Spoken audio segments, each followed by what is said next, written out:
There is a truth most people avoid because it exposes them. Comfort does not make you safe, it makes you dull. In ancient Japan, warriors believed the blade that rests too long in silk will chip the first time it strikes bone. The Last Ronin understood this law early.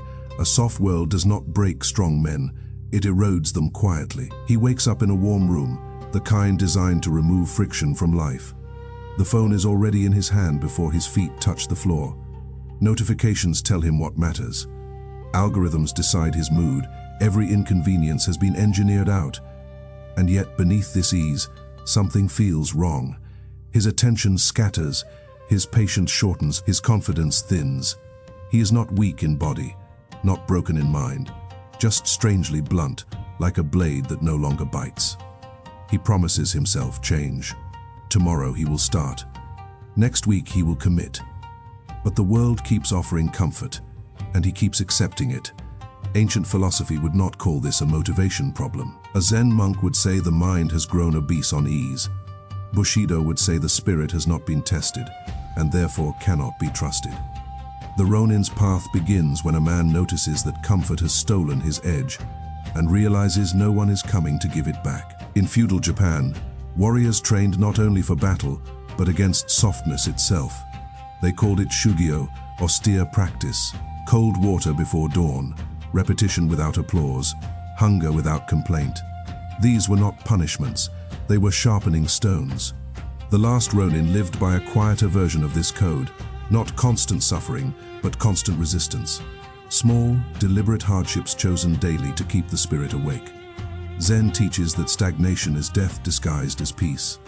Bushido teaches that readiness is moral responsibility. A sword left unused rusts even in its sheath. The principle that breaks the modern worldview is simple and brutal. You do not rise to challenges. You decay to your level of daily comfort.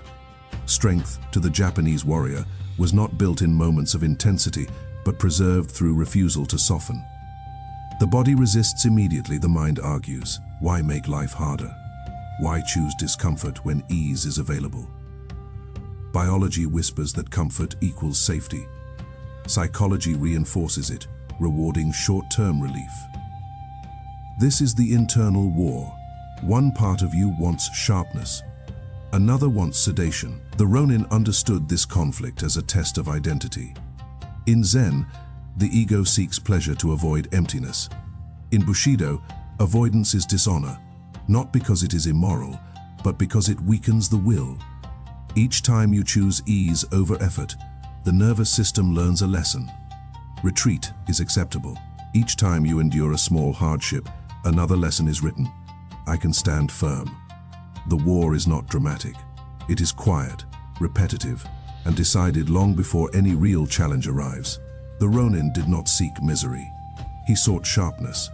His method was simple: introduce micro-hardships into daily life, so the edge never dulls. Walk when rest is possible. Focus when distraction is easier. Remain silent when ego demands expression. This truth is uncomfortable because it removes excuses. You do not need extreme discipline. You need consistent resistance. The modern mind hates this because it offers no spectacle, no instant transformation. But it works because the nervous system adapts. Psychology calls it stress inoculation. Zen calls it polishing the mirror. Bushido calls it readiness. The path demands no retreat from discomfort, not dramatic suffering, but chosen friction that reminds the mind and body who is in command.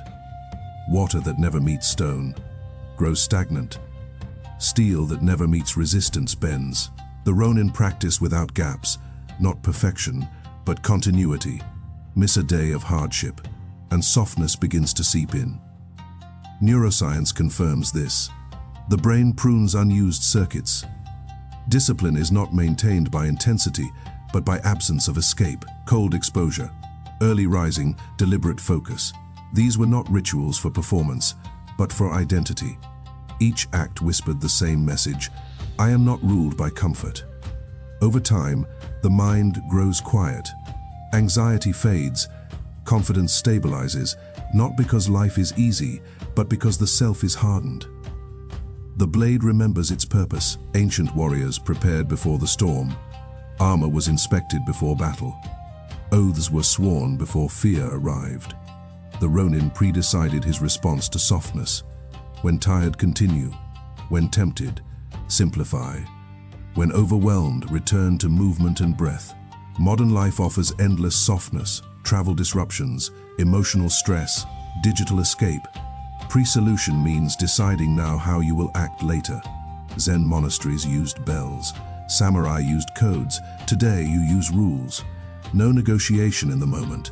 The decision is already made. This is how identity is reinforced, not through motivation, but through removal of choice. Over time, something changes.